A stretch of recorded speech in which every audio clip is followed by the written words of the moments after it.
I'm Joe Averill. You may remember last November I interviewed Jerry Lewis on Montage, and in that conversation he revealed for the first time the very serious subject of his spinal injury 13 years ago and his addiction to the painkiller Percodan that had crept into his life. Last fall he overcame that addiction, and the revitalized Jerry Lewis, serious businessman but still dedicated comedian, came to South Florida to make his latest movie. The film, Hardly Working, is now about 3/4 through its 8-week shooting schedule, all of which is in Broward and Palm Beach County. And we thought we'd take you on location with our old friend, Jerry.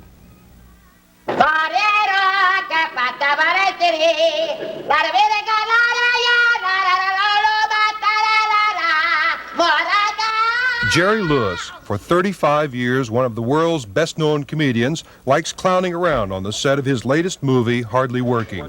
It helps ease the pressure of the tight schedule that keeps the star and the rest of the company hustling. The director, it seems, is a demanding artist who expects his people to keep up with his own driving pace. Really never completed. So when they start, I got to pop a buddy. I got to pop a Harold watching them. Particularly because... And here's the director, Jerry Lewis. He's the captain of the ship, the one who bears the pressure of a $3.5 million production like this. This director's philosophy is printed on the front page of the script of Hardly Working. May you have a marvelous time helping make a fun film. I don't know of anything quite so satisfying as working with people who love filmmaking. Have a ball, enjoy. And that's how Jerry runs his set. Hardly Working was brought to South Florida for its 8-week shooting schedule, partly because of the relaxed atmosphere here, away from the tensions of California. But it also came because of the growing pool of talent here. The key position of casting director, for example, went to Miami's own Beverly McDermott. Now you could go anywhere to cast the people, right? What percentage of the people are local? Well, I think we discussed it before. Out of 48 people, I have, I believe it's 11 Californians and thinking about 37, 38 people cast here in major roles, and 10 to 11, the ratio 10 to 11, Los Angeles. I think that's tremendous. A break for lunch outside the warehouse shows how large a production this is. The post office set they're working on here is only one of 5 major locations, 5 places where the lead character, Bo, played by Jerry, can't keep his job. But as for the job of director, there's no question that Jerry Lewis has earned that position. Put a single on this, a half single off of this lamp on here, please. Jimmy? You're the director of photography on this project, and you're working for a man who's known as an actor, but he's also directing. How is Jerry Lewis as a director? Jerry Lewis, personally and professionally, is probably one of the finest men that we've ever had the pure pleasure of working with. He's a very unusual man. To work on this picture is an absolute joy for all of us, and I think all the men and women will hardly agree with me. This is it's an unusual experience for all of us, and he's probably as knowledgeable a man as far as the film industry is concerned, in the entertainment industry, as there is in the world today. Jerry Lewis, of course, is he's the epitome of what a director should be, and a producer, and an actor, and a writer. He's a real man for all seasons. Be kind enough to go over and sit in the bleachers. Is it getting hot here? You know. This is location number 2 in Broward County. The director may be captain of the ship, but it takes a good business manager to create a circus from scratch, to rent the tent, complete with elephants and crowd, and have every detail ready on time. We have 65 technicians. We have sometimes as many as 500 extras. We have about 48 to 50 actors. So it's quite an undertaking. And most of those are South Florida residents and professionals? The technicians are 95% Floridians. The actors are half and half, some from Hollywood, some from here. Well, now you've made movies all over the world. What do you think of making movies here in South Florida? Fantastic experience, both from the standpoint of work and the weather is propitious. I think it's great. Love it. So any guests, visitors, please sit in the northeast corner of the tent. Finally, the owner of the ship, the one who pays the captain and the crew, producer Joe Proctor's first movie. It's a unique industry where you can find a good source of competent people, so anyone really can get in the business if they have the right product. Well, I think that's surprising to a lot of people watching. They think producing a movie is a very unusual thing that very few people can do. You're saying anybody can do it if you really put your mind to it. Well, someone who's had a lot of business experience can do it. I mean, it's like any other business. You have somebody to run the company, and that's Ego Cantor in this instance, and he's been making pictures for 30 years. And the crew that we have here that we've assembled in Florida, they've, made lots of pictures. So when you put it all together...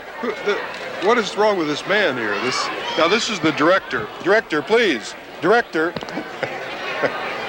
Here he comes. I got work to do, Joe. Don't bug me. Now, this is the alleged director. He's also in costume. How's it working out for Jerry to be the star and the director? I think it works out much better than if he was just starring, because as the director and the writer, we move much faster, much quicker. He can make changes much easier. Sometimes we just gets the old pencil out right on the set, and we've saved a half a day, just like that. Check that track, Dalton. Once again, that director is getting into everything. When production comes to a halt because a prop balloon is late arriving, the tension is felt by the serious clown. 200 people are waiting. Chewing his lip, he waits helplessly with his son Scotty, the crew member with the Yankee cap, pacing behind him. While the prop is being fixed, Jerry again changes roles. Since the last time you were on Montage, a lot of things have happened. You're kidding.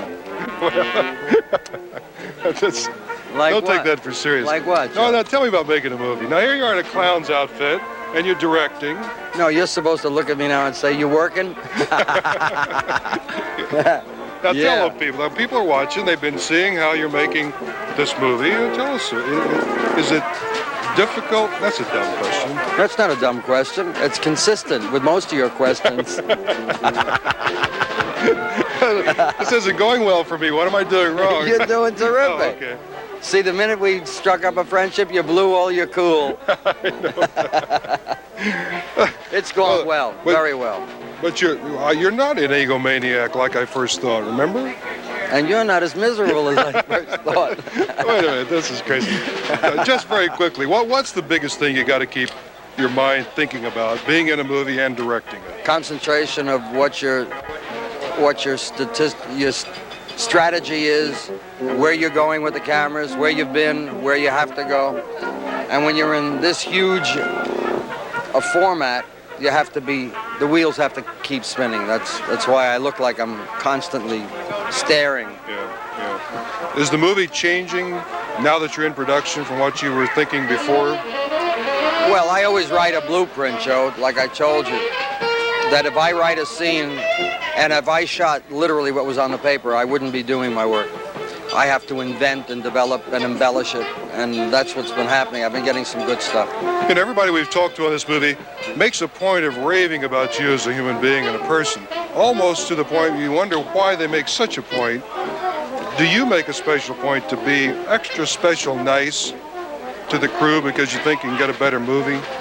No, I have to have that atmosphere. What looks like a selfless act is a selfish act. I have to set an atmosphere for work. That's the director's job. And I do. And that's for me. I do it for me. They think I do it for them. And I keep trying to tell them that it's for my best interest and the best interest of my film. You must set an atmosphere of pleasure and joy to work, or you won't get the stuff. And it's...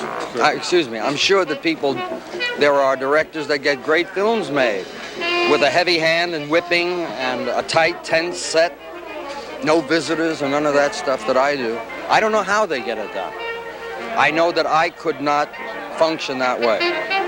If I don't have a happy set and happy people working with me that want to come to work every morning, I don't think I can pull it off. Okay. One last thought. I just want to observe all these dystrophic children sitting around watching. It must be a special feeling for you to know they're watching what you do.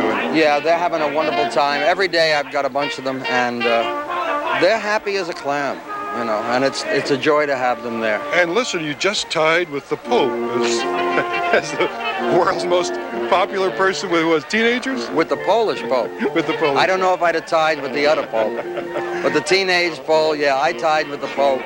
Well, congratulations. Thank you. I hope he's very happy about it.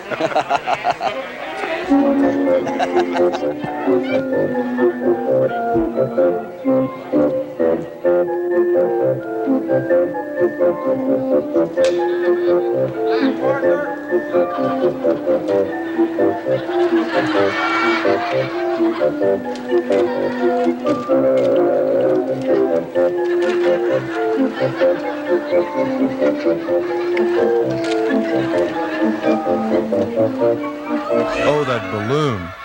That precious prop caught on the door frame and torn on the very first take. Once again, the actor becomes director. Jerry decides to change camera angles and work a tight lens shot without the balloon to save the first part of the first take and keep continuity. Matching shots, changing action in midstream is the director's responsibility. Well, match it now. Baby! 36, take 3. Bottle master in the background. Okay, a lot of fun, ladies and gentlemen. Playback.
Wait a minute, hold the playback.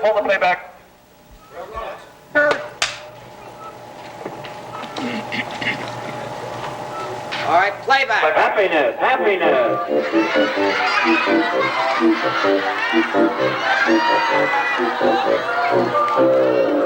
This day, Jerry Lewis, the director, actor, and man, pulled one more trick out of the bag than even he expected.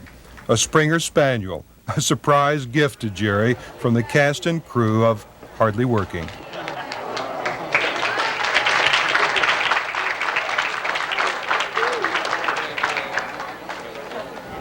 Well, Hardly Working is scheduled for release next fall, and as you've just seen, it brings back the old Jerry Lewis to the screen again. We'll be right back.